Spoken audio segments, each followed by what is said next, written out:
everyone and welcome.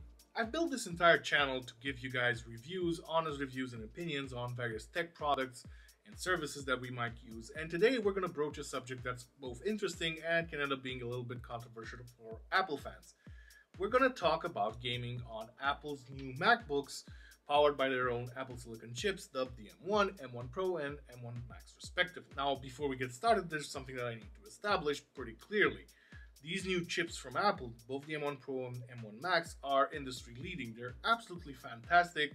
They deliver fantastic performance, great power efficiency, and in the MacBooks, tremendously good battery life that pretty much has no equal. However, I feel that the mainstream media and other content creators to a certain extent are glossing over an area where these MacBooks fall flat on their faces, basically giving Apple a free pass, and that's the gaming part.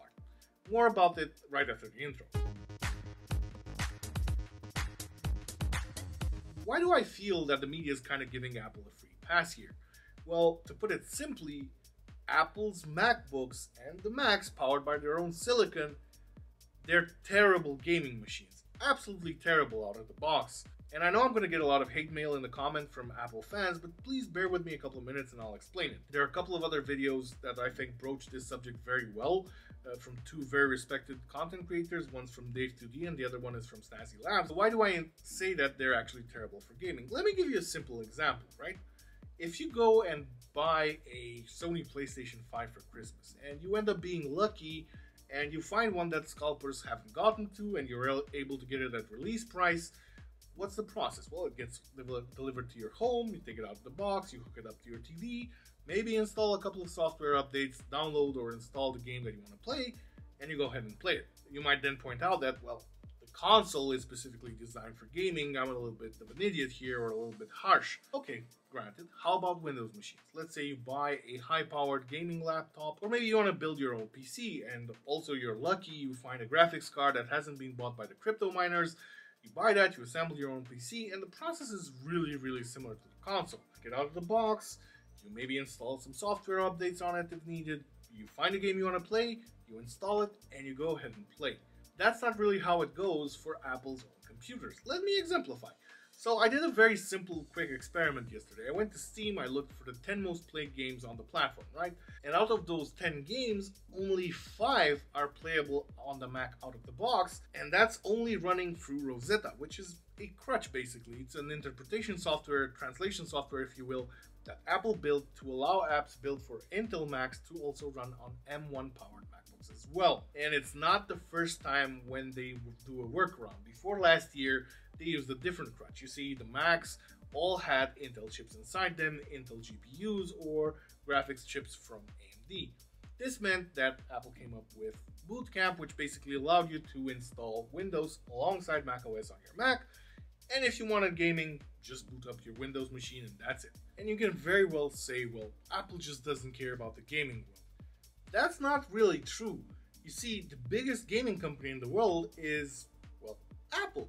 Because of their 30% cut that they take on iOS and iPadOS for every single transaction on the platform or microtransaction or whatever, Apple gets billions of dollars in revenue every single year without actually developing a single game. So when you say that gaming doesn't matter to them, I beg to differ. Also, let's look at the way gaming is perceived in the world today. When I was a kid growing up, we would play on our computers because we were fascinated by it, but basically it was a kid's pastime. Now those kids have grown up, just like me, and gaming has become much more mainstream. We have streaming platforms that allow gamers to share their content with fans everywhere. We have gaming tournaments for professional players that reward them with millions of dollars in prizes.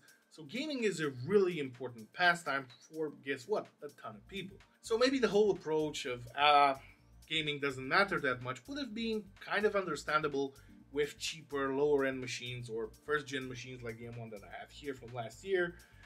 This wasn't cheap either. This was $1,700 at launch last year, but okay, first-gen, we can live with that. But now basically we have Apple's second generation of their own Apple Silicon chips. Even though it's labeled the M1 Pro and the M1 Max, and it's built on the architecture of the M1 that's just expanded, the reality is it's a second-gen product.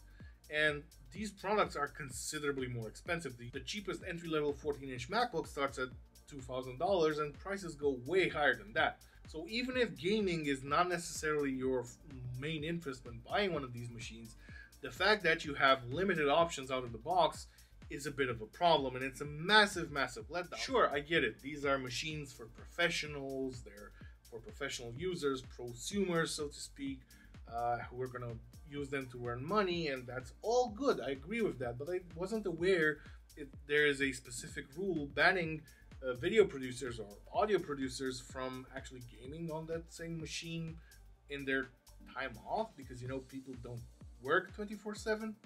So honestly, I think Apple is deserving of criticism here. I will praise them when praise is due, but this is not really the case. Because let's be totally honest. One, Apple is one of the most profitable companies in the world. They make bucket loads of money every single quarter. And when they sell less than 100 million iPhones, people are like, oh my god, this is a bad quarter for Apple. So they could have easily used some of that revenue from iOS and from the iPhone to financially incentivize developers to bring games to macOS. They could have shared some of the financial burden in development costs, for instance. Also, let's not forget that Apple has some of the most talented people in tech, so they could have easily built in support for more popular APIs used by developers. They could have also gone to Microsoft and discussed with them the sort of partnership to allow Windows 11 to run on the Macs and take advantage of the great hardware that Apple is building. They chose none of those. And it doesn't seem to me that they're going to do any of those things in the future. However, it's not all doom and gloom. You can actually enjoy gaming on Apple Silicon Macbooks and the iMac powered by the M1 quite a bit, if you keep an open mind and you are open to workarounds and alternate solutions. And I'm actually going to do a video next week where we're going to discuss this in a little bit more detail.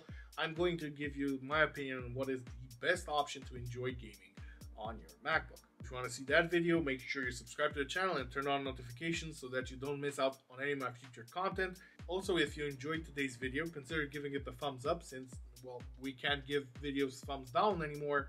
Thanks for watching, and I'll catch you next time.